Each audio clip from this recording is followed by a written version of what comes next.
अस्सलाम वालेकुम दोस्तों, कैसे हैं आप सब। उम्मीद है खैरियत से होंगे। दोस्तों, आज की वीडियो में हम सीखेंगे कि इलेक्ट्रिकल एक्सटेंशन बोर्ड जो कि अक्सर हमारे घरों में इस्तेमाल होता है, जिसके अंदर स्विचेस और सॉकेट्स और होल्डर लगे होते हैं, तो इसके पीछे जो वायरिंग होती है वो किस तरह से की जाती है। जैसे मैं आपको बताऊं तो ये हमारे पास बोर्ड है और इसके पीछे आपने देखा होगा कि इस तरह से वायर्स लगी होती हैं और हमें समझ नहीं आती कि ये वायर्स की जो फॉर्मेशन है वो किस तरह से की गई है, कौन सी वायर कहाँ जा रही है और किस तरह से कनेक्ट होगी। तो आज की वीडियो में हम कुछ इस बारे में सीखेंगे। तो आपने ये वीडियो काइंडली पूरी देखनी है ताकि आपको ठीक से जो कनेक्शंस हैं वो एक्सटेंशन बोर्ड के समझ आ सकें और आप अपने घर पे बैठे बिल्कुल आसानी से बगैर किसी इलेक्ट्रिशियन की खिदमत लिए खुद जो है वो एक्सटेंशन बोर्ड को बना सकें। तो उसके लिए सबसे पहले हमें चाहिए होगा एक इस तरह का स्विच बोर्ड, इसको स्विच बोर्ड कहते हैं। और ये है 7 होल वाला, यानी कि 1 2 3 4 5 6 और 7, इसके अंदर 7 होल्स बने हैं। इसके अंदर आप डिफरेंट लोकेशंस के ऊपर अपनी रिक्वायरमेंट के हिसाब से स्विचेस और सॉकेट्स का कॉम्बिनेशन बना सकते हैं। तो यहाँ पे मैं आपको दिखाऊं तो यहाँ पे ऊपर मैंने 2 अदद होल्डर रख दिए हैं। मैं चाहता हूँ कि इस स्विच से ये वाला होल्डर कंट्रोल हो, यानी कि इस होल्डर में जो बल्ब लगा होगा वो ऑन हो।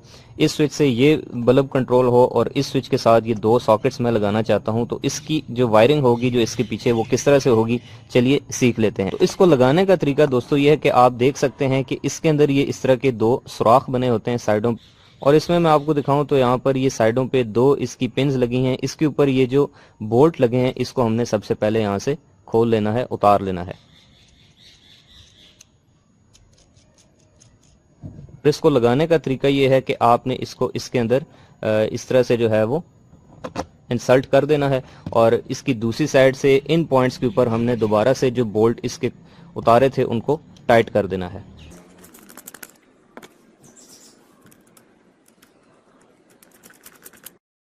तो आप यहाँ पर देख सकते हैं दोस्तों कि मैंने यहाँ पर 2 अदद होल्डर जो हैं वो लगा लिए हैं। तो चलिए अब इन पॉइंट्स के अंदर स्विचेस और सॉकेट्स को भी इंसर्ट कर लेते हैं, उसके बाद हम देखते हैं कि वायरिंग किस तरह से करनी है। तो आप देख सकते हैं दोस्तों कि मैंने यहाँ पर स्विचेस और सॉकेट्स का और होल्डर्स का कॉम्बिनेशन कुछ इस तरह से बना लिया है। और अगर आप इसकी बैक साइड पे देखें तो ये 3 जो हैं ये स्विचेस हैं, ये 2 सॉकेट्स हैं और इसके ऊपर ये 2 होल्डर्स हैं। तो अभी तक हमने इसमें कोई भी वायर कनेक्ट नहीं की, अभी हम वायरिंग स्टार्ट करेंगे।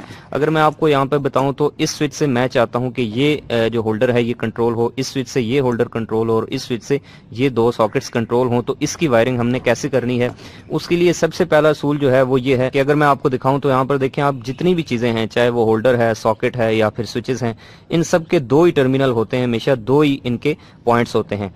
होल्डर के अंदर हमने हमेशा याद रखें फेज और न्यूट्रल दोनों प्रोवाइड करने होते हैं, सॉकेट के अंदर भी फेज और न्यूट्रल दोनों प्रोवाइड करने होते हैं, और स्विच जो होता है उसके अंदर हमने कभी न्यूट्रल नहीं लगानी होती, बल्कि उसको एज ए डोर हमने दरवाजे के तौर पे इस्तेमाल करना होता है। यानी कि फेज वायर को स्विच के अंदर इंसर्ट करते हैं और स्विच से आउट करके हमने होल्डर में या फिर सॉकेट में लगाना होता है। तो चलिए अब सबसे पहले अपनी आसानी के लिए इन सब के जितने भी ये पॉइंट्स हैं, ये जो ऊपर नट लगे हुए हैं, इनको ढीला कर लेते हैं, खोल लेते हैं।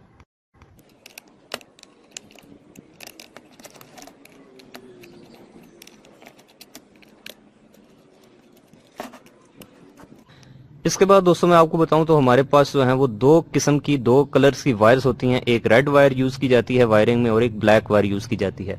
रेड वायर हम यूज करते हैं फेस के लिए, यानी कि लाइव वायर के लिए, जिसको आप जो है वो देसी जुबान में गर्म तार भी कहते हैं। और ये जो न्यूट्रल होती है ठंडी तार, यानी कि इसके अंदर से करंट जो है वो वापस जाती है। तो इन 2 तारों को हमने यूज करना है। तो सबसे पहले हम फेस की वायरिंग कंप्लीट कर लेते हैं इसकी बैक साइड पे और उसके बाद न्यूट्रल की वायरिंग करेंगे। उसके बाद अगला स्टेप दोस्तों ये है कि हमने ये जो स्विचेस लगे हुए हैं, 3 स्विचेस, इनके जो इनपुट्स पॉइंट हैं, यानी कि जहां से हमारी जो सप्लाई है, जो मेन सप्लाई आके इस बोर्ड में लगेगी, उन तीनों पॉइंट्स को, इनपुट्स पॉइंट्स को आपस में कॉमन कर देना है, शॉर्ट कर देना है।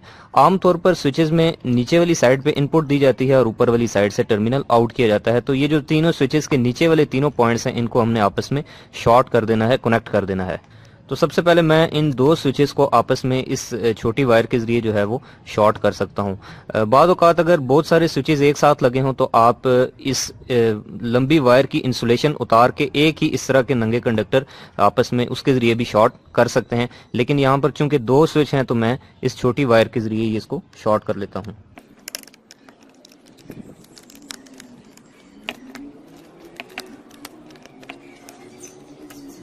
इसी तरह अब उसके बाद इस स्विच को भी इनके साथ आपस में शॉर्ट कर लेते हैं, कनेक्ट कर लेते हैं।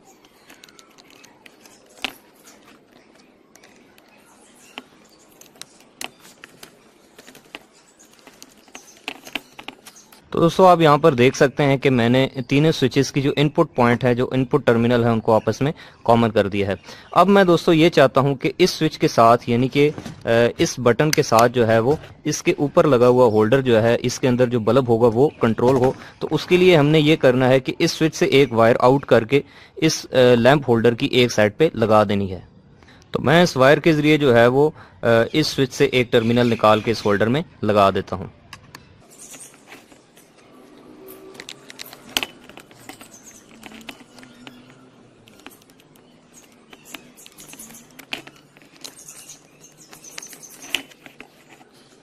तो जिस तरह से हमने इस स्विच से जो है वो इस होल्डर में वायर लेके गए हैं, क्योंकि हमने इस बटन से इस लैंप को कंट्रोल करना है, इसी तरह मैं चाहता हूं कि ये जो स्विच है इससे मैं इस होल्डर को कंट्रोल करूं। तो एक इस तरह से वायर यहां से निकाल के इस होल्डर में भी लगा दूंगा। तो आप देख सकते हैं दोस्तों कि मैंने इस स्विच से भी एक वायर इस होल्डर में लगा दिया है। तो अब इस स्विच से हमारा ये लैंप कंट्रोल होगा और इस स्विच से ये वाला लैंप कंट्रोल होगा।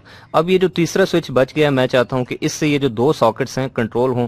तो इस स्विच के दूसरे जो टर्मिनल है इससे निकाल के हम इन दोनों सॉकेट्स के अंदर लगा देंगे। अब चूंकि मैं इस स्विच से इन दोनों सॉकेट्स को कंट्रोल करना चाहता हूँ, इन दोनों सॉकेट्स के पॉइंट्स को आपस में शॉर्ट करके इस स्विच की दूसरी साइड पे हम मिला देंगे।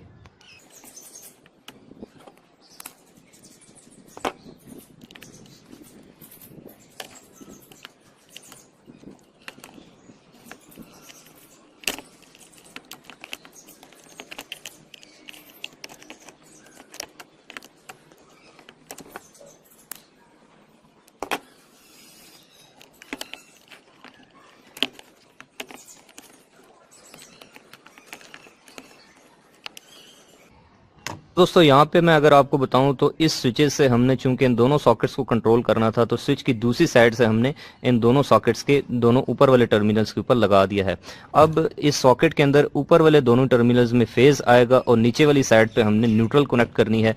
ये जो दो इसके टर्मिनल बच गए हैं और इसी तरह से ये जो लैंप होल्डर्स हैं इनकी भी दूसरी जो दोनों साइड्स बच गई हैं उनके साथ भी हमने न्यूट्रल को कनेक्ट करना है। तो न्यूट्रल वायर हमने सिर्फ होल्डर के अंदर और सॉकेट के अंदर देनी होती है, स्विचेस के अंदर हमने न्यूट्रल पॉइंट नहीं देना होता। तो चलिए अब इन दोनों को और इन दोनों को आपस में शॉर्ट कर लेते हैं। उसके लिए दोस्तों मैं यूज करूंगा ये ब्लैक वाली वायर। इसकी वजह यह है कि जब बाद में कोई भी बंदा इसको रिपेयर करने का सोचेगा या इसमें किसी चीज की रिप्लेसमेंट की या एडिशन की जरूरत होगी, तो उसको पता चल जाएगा कि फेज वायर कौन सी है और न्यूट्रल कौन सी है। और उसके लिए मैं 329 वायर यूज कर रहा हूँ। ये 329 और 729 जो है वो केबल्स की या वायर्स की जो है वो कैटेगरीज होती हैं, टाइप्स होती हैं। इसके ऊपर भी मैं इंशाल्लाह फ्यूचर में वीडियो बनाऊंगा जो कि आप मेरे इसी यूट्यूब चैनल के ऊपर देख सकेंगे। तो अगर आप चाहते हैं कि आपको टाइम टू टाइम इस तरह की इंटरेस्टिंग वीडियोस मिलती रहें, तो आपको अभी से मेरे इस यूट्यूब चैनल को सब्सक्राइब करना होगा और साथ में बेल आइकन को भी प्रेस करना होगा।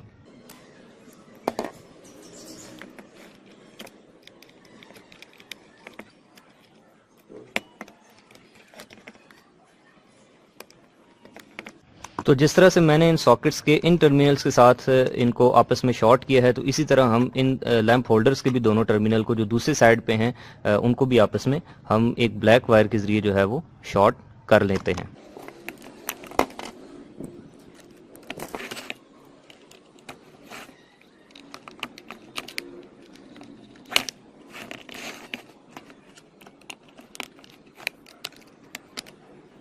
तो यहाँ पे मैंने इन सॉकेट्स की तरह इन लैंप होल्डर्स की भी दूसरी पॉइंट को आपस में शॉर्ट कर दिया है। और अब मैं यूं कर लेता हूं कि इस न्यूट्रल पॉइंट को और इस न्यूट्रल पॉइंट को, यानी कि पूरे बोर्ड में जितने भी न्यूट्रल पॉइंट होंगे उन सबको आपस में एक वायर के जरिए शॉर्ट कर दूंगा। तो मैं यहाँ से एक वायर जो है वो इसके साथ कनेक्ट कर लेता हूँ ताकि ये सारी न्यूट्रल आपस में कनेक्ट हो जाए और मुझे हर जगह के ऊपर अलग से न्यूट्रल पॉइंट जो है वो सप्लाई का ना देना पड़े। तो इस वायर के थ्रू जो है वो मैं इस न्यूट्रल पॉइंट को इसके साथ आपस में शॉर्ट कर लेता हूँ।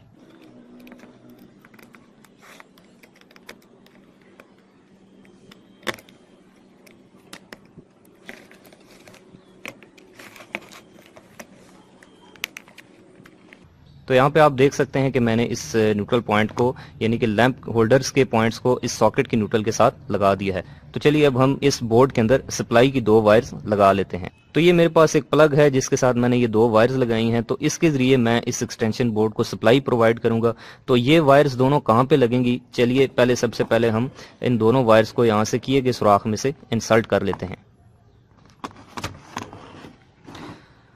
अब दोस्तों ये हमारे पास आप देख सकते हैं कि दो वायर्स आ रही हैं, एक फेज है और दूसरी न्यूट्रल है।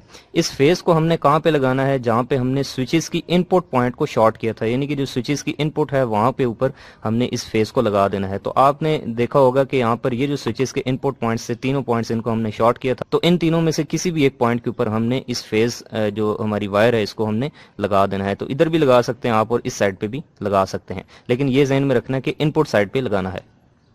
तो चलिए मैं अब इस स्विच के साथ इसको कनेक्ट कर लेता हूं।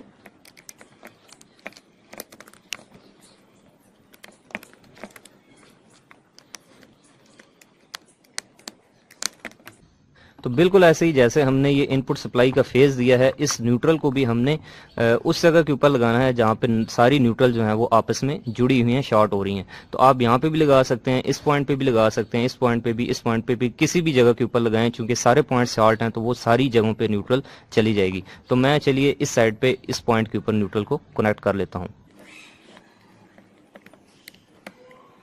दोस्तों यहाँ पे हमारे जो इस एक्सटेंशन बोर्ड की जो वायरिंग है वो कंप्लीट हो चुकी है और ये हमारी जो है वो इनपुट सप्लाई है। तो चलिए अब हम इस एक्सटेंशन बोर्ड को बिल्कुल टेस्ट कर लेते हैं, चेक कर लेते हैं। उसके लिए मैं इसके इस प्लग को जो है वो 220 वोल्टेज के अंदर, सप्लाई के अंदर लगा लेता हूँ। और उसके बाद मैं यूं करता हूँ कि ये जो दोनों होल्डर हैं हमारे पास, इसके अंदर 2 अदद कोई से भी लैंप लगा लेते हैं। तो चलिए दोस्तों अब इसको टेस्ट कर लेते हैं। तो जैसे ही मैं ये वाला स्विच ऑन करूंगा तो आप देखेंगे कि ये लैंप ऑन होगा, ये वाला स्विच ऑन करूंगा तो ये लैंप ऑन होगा। तो जैसे ही हम इसको ऑन करते हैं तो देखें आपकी ये लैंप ऑन हो चुका है। इसी तरह इस बटन को ऑन करने से ये वाला लैंप ऑन हो जाएगा और इसको ऑफ करेंगे तो ये ऑफ हो जाए, यानी कि इन दोनों बटनों से हमारे जो होल्डर्स हैं ये कंट्रोल हो रहे हैं। इसी तरह दोस्तों मैं आपको बताऊं तो ये जो हमने स्विच यूज किया है इससे हमारी ये दोनों सॉकेट्स कंट्रोल होंगी। इन सॉकेट्स के अंदर आप चाहे तो इस्त्री लगा लें, चाहे कोई टीवी लगा लें, कोई पंखा लगा लें, कोई भी अपने घर का जो लोड है उसको आप कंट्रोल कर सकते हैं और इस एक्सटेंशन बोर्ड को आप किसी भी जगह के ऊपर, किसी भी प्लेस के ऊपर यूज कर सकते हैं। तो मैं उम्मीद करता हूं दोस्तों आपको एक्सटेंशन बोर्ड बनाने का तरीका जो है वो सही तरीके से समझ आ गया होगा। तो अगर आपको इसमें कोई भी चीज समझ नहीं आई, तो आपका किसी भी किस्म का कोई सवाल है, कोई परेशानी है, तो आप मुझे कमेंट बॉक्स में पूछ सकते हैं। और अगर आपको ये वीडियो पसंद आई है तो आप इसको जरूर लाइक करें और अपने दोस्तों के साथ शेयर करें और मुझे सजेस्ट करें कि आप मैं आइंदा किन किन टॉपिक्स के ऊपर जो है वो वीडियोस बनाऊं। और अगर आप चाहते हैं कि आपको इस तरह की इंटरेस्टिंग वीडियोस आइंदा भी मिलती रहें और रेगुलर मिलती रहें तो आप मेरे इस यूट्यूब चैनल एजे इलेक्ट्रिक को सब्सक्राइब करें और साथ में बेल आइकन दबा लें। मिलते हैं अगली वीडियो में किसी और नए टॉपिक के साथ, तब तक के लिए अपना ख्याल रखिएगा। अल्लाह हाफिज।